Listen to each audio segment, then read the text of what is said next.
everyone, and we are about to embark on yet another salvage operation, another religious victory game. Yes, that's right, we are here with Eleanor in what? Continents and islands or something? Not entirely sure. Usual settings, deity, difficulty, online speed, monopolies and corporations, tech and civic shuffle, all the good stuff, all the stuff you've come to be familiar with in our games. And this is the one that we're looking at. So we're on island plates. That does make sense. There are an awful lot of islands. So, we are on turn 92. We are in the middle of the medieval era. The middle-evil era. Yes. All of that. Don't have any governor titles right now, so I'm not sure on the validity of Moksha, because it does require an awful lot of investment. By the way, Hagia Sophia. That's really useful. What is our religion looking at? The usual bag. At least we have Holy Order. And fishing boats. This is usually original setup for a Diplo game that I've converted into a religious one. And of course Mahabodhi, which does, I guess, help a bit with the... Well, it does give you apostles that are probably suboptimal. But yeah. Let's see how we do with this religious conquest. Okay, so as we always do, let's talk about Eleanor of Aquitaine's kit, shall we? And how that may refer to a religious game. So, Court of Love, great works in Eleanor's cities each cause -1 loyalty per turn in foreign cities within 9 tiles. And that's your usual standard fare for how loyalty pressure works, because I think it's like 100% of pressure and then it reduces by 10%, so it's usually around about 10 tile spread anyway. A city that leaves another civilization due to a loss of loyalty and is currently receiving most loyalty per turn from Eleanor's civilization skips the free city step to join this civilization. Now that may on the surface look relatively whatever, but actually it's incredibly powerful. And often I find myself in situations where I would love to have had this ability. Because there are definitely games, you might notice in some of my videos, whereby I'm able to convert, or at least make that nearby civilization city lose their loyalty, especially since you can use spies to drop another civilization city by like 30, so you can help accelerate that along. And the way loyalty pressure tends to work is it tends to be like a landslide, almost like an avalanche, so that at first it might be relatively slow, but if you can push it lower just a little bit, it starts to decrease faster and faster and kind of crumble away, and that works for your cities as well, so you have to be careful of that. Anyway, once they're no longer their own city, you know, once no one belongs or no one owns that city and it becomes a free city, you can't use spies anymore to help accelerate to your side. So, quite a lot of those powers, like the spy additional, like threat and things, don't really help. They can't be used in some cases. Also, things like, another city might belong to somebody else's civilization. That civilization might have a religion. And if you know about religion, if your cities, when you have a religion, when you own a religion, as it were, are following someone else's religion, that also adds to their overall loyalty decline and things like that. But, I mean, the free city doesn't ever... They're barbs, basically. They don't have a religion. So even that aspect of trying to entice another city over kind of doesn't exist anymore. So there have been definitely plenty of games where I've just been in limbo, and like there's been a free city that I can't convert because I don't quite have enough, and a lot of the tools I use to make it become a free city no longer apply. It's just like, that's a really almost deceptively powerful and useful skill to have for any game, not just religion or whatever. Grand Tour. Plus 20% production towards medieval, Renaissance, and industrial era wonders. Tourism from wonders of any era is plus 100%. Now that's a really nice culture-focused ability. You're doing a lot of wonder production, especially in the first half of the game, which kind of leads up to the industrial era, before you start taking over with like national parks and finding more great works and for all the slots that you've built, whether it be theatre squares or special wonders like Apadama, Mont Saint Michel, and things like that. But for a religious game, aside from maybe getting some of those crucial religious wonders, you know, whether it be Hagia Sophia or something like that, not as useful. Still fairly okay, but I don't know. It's a little more specific to a particular one. Garde Imperiale, French unique industrial era melee unit that replaces the line infantry. Plus 10 combat strength and fighting on your capital's continent. Great general points for killing units. It has to be the killing of the unit, so you're not just getting it every turn necessarily. But that sounds interesting. I like how it's the entire continent of your home continent, and not necessarily only within your territory as a defensive measure. So you can definitely go to war with somebody else and have the Garde Imperiale be pretty strong. I like it. I'm not a, military-focused kind of player, so you'll have to tell me how this rates up to other units and what you think is particularly useful, but it looks pretty good. Chateau. Unlocks the builder ability to construct a chateau unique to France. Plus 2 culture and plus 1 gold. Plus 1 appeal, which is the holy, grail of improvements, especially Civ-specific improvements, because you're always looking to try and boost to get those national parks, especially if you are playing a culture game. Plus 1 culture for every adjacent wonder, becomes plus 2 after researching flight, plus 2 gold if on a tile containing a river edge, provides tourism from culture after researching flight, must be placed adjacent to a bonus or a luxury resource, cannot be built adjacent to another chateau. Now, I remember using Catherine de Medici in the video I made for that civilization, that I would often make a chateau so that I could boost adjacent tiles, and then either maybe destroy the bonus resource, because of course you can harvest those, that was needed to be able to place the chateau there so that I could power up certain tiles' appeal, or even destroy the chateau after that. Probably not necessarily the latter, but just because they require a bonus or luxury resource to be built doesn't mean that bonus or luxury resource has to remain there after they've been built. Now, obviously, since we're playing disaster level 4, there might be a little bit of a danger, because you can't necessarily rebuild one if it got destroyed, but, it's certainly, you can play around with it a little bit. Hello, I love having Cree in my games, even though I really don't like their music. And one of the big reasons why is because my Creedence is to have an alliance with them. Right now, we don't have much of the map explored, as you can see. However, that is about to change, because when you get an alliance with the Cree, they get to show you everything they know. That's going to be a big deal, because we need to have a lot more information when we're going to go about this religious game. So let's go make that alliance. I really like going for economic alliance here, because it's a relatively neutral, safe option compared to the 5. Cultural alliance, I like to say for opportunities where I want to settle near somebody. Religious pressure can often be warded off by a religious alliance. Maybe you just persuade them not to continually convert every one of your cities.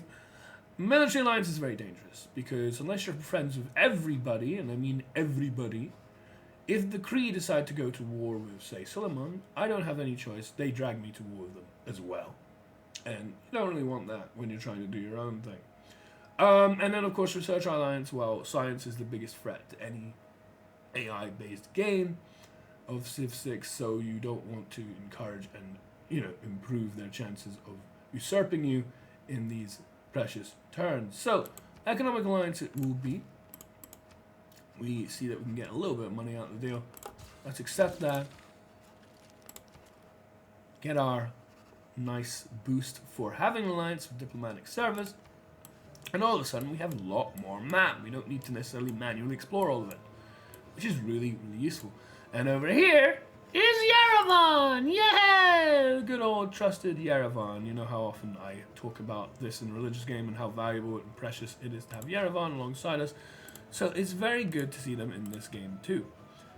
They currently have Poundmaker, who's surrounded it with 7 envoys, which is definitely beatable. But it would be nice to be able to bring up the money, but we already have used quite a few of our governor tiles. We already thought about Moksha. It looks like that's unlikely. Amani equivalently will be unlikely, but we could potentially just give her 1 governor point and give her +2 in Yerevan to help accelerate that along.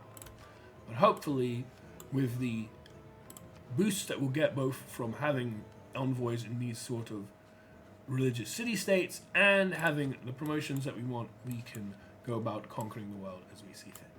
So last but not least, let's not forget, we have some envoys, and those are quite important. So let's see what we can do with them. We have 4 envoys, and not only that, make sure that there's, of course, diplomatic lead. And we currently, as the important part of any religious game, have the opportunity to switch our government to theocracy, which, as you can see here, says that it will give us +5 religious strength in theological combat and 15% discount on purposes with faith, which combined with Holy Order makes it really nice to be able to churn out all those apostle units.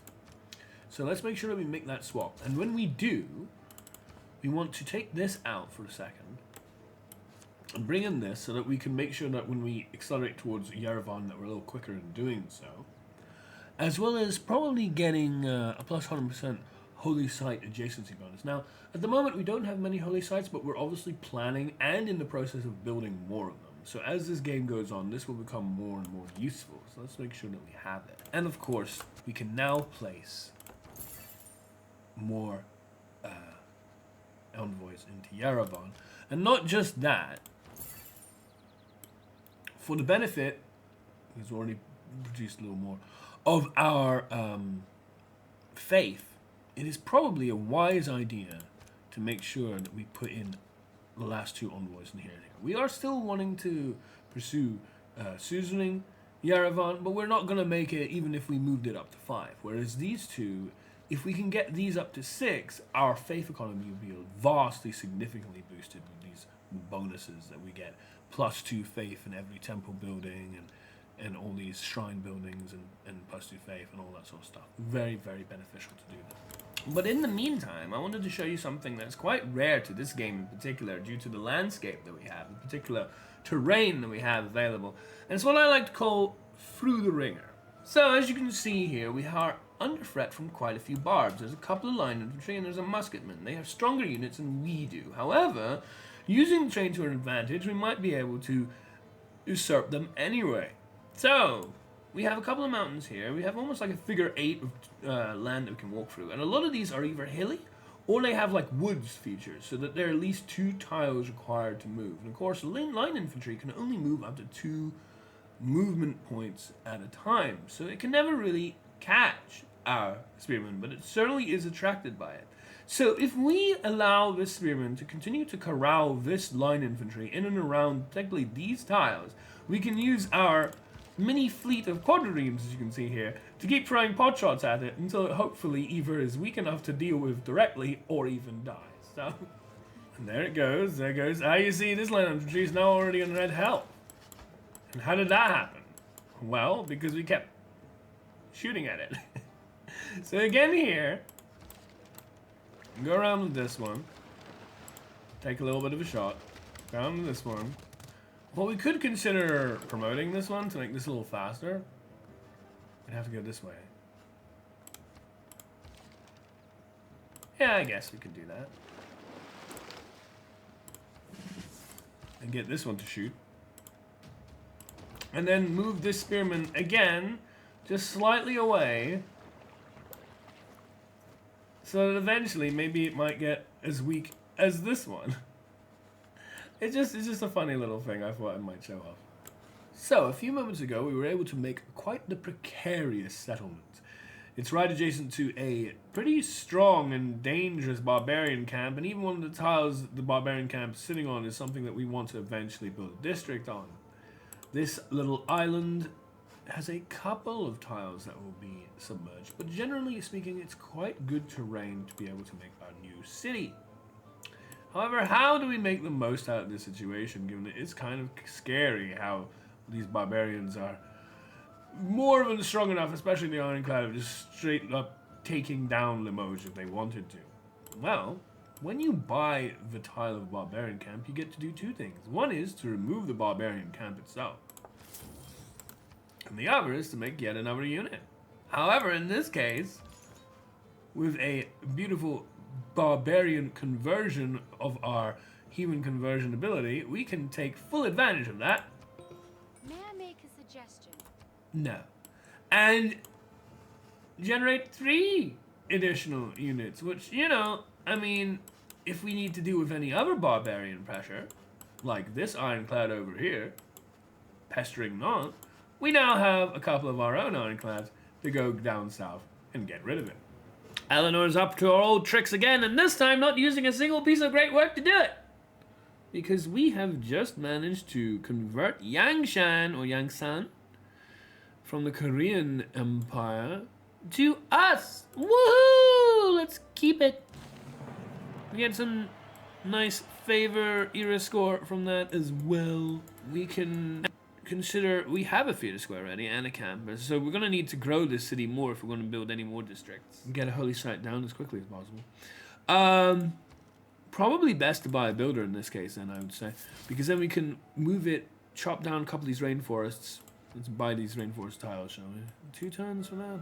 Chop it so it becomes 7, and then in this little tile that we're about to chop, maybe put the holy site here and get some adjacency about it. We just started, really, in converting cities to our religion. As you can see here, we are in the process of moving our way across the map, which, you know, increased movement for embarked units is definitely going to help us with. So, hopefully things will be done in a timely order. So, as we're struggling in the middle of a hailstorm over here, I don't know what's going to happen to lose. It might well lose a few population. We are making our ways across and converting nearby civilizations. And of course, you know, some maps like Inland Sea and like maybe Tilted Axis and things like that are flat maps effectively. So their situation is one where there are borders, both top and down, like north and south, but also east and west. So you tend to have one particular focal point for your spreading from religion. But the key is that a map like this, the island plates, does not have those same barrier restrictions, so you end up being in the middle of every other civilization. Meaning, I have been pummeling out apostle units, as you can see, from both Leon to get across this way, because of course Ottomans are quite close to us on the left-hand side as well as Nubia. But at the same time, take other units and funnel them out over to the east, which is how we've been able to convert the Kree, and in the process of converting Korea, and so on and so forth, is because, you know, you kind of have multiple directions to go in. And of course, if you have Moksha, you can only place him in one city. Which city do you even put him in? Right? Do you switch where you put him? Well, there's a 5-turn gap, of course, to establish. Once you've dealt with one half, and then move to the other half. It can get a little tricky. Honestly, that would be probably what I would do. Remember, my Pedro religious game had a proxy base whereby I had to go to the other side of the map, and from there I was able to convert cities faster by moving him to that other city. And within 160 turns, we have done it. If you have a look at our religious tab, we are about to claim every single civilization under our religious rule. Finally, with Mali here, whereby this press of a button will convert Tordeni, the last city required to make our victory.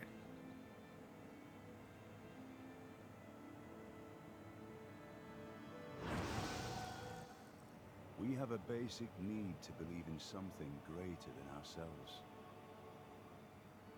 We crave solace in the darkness and light into our path. Thanks to you, we found meaning amid the cosmos.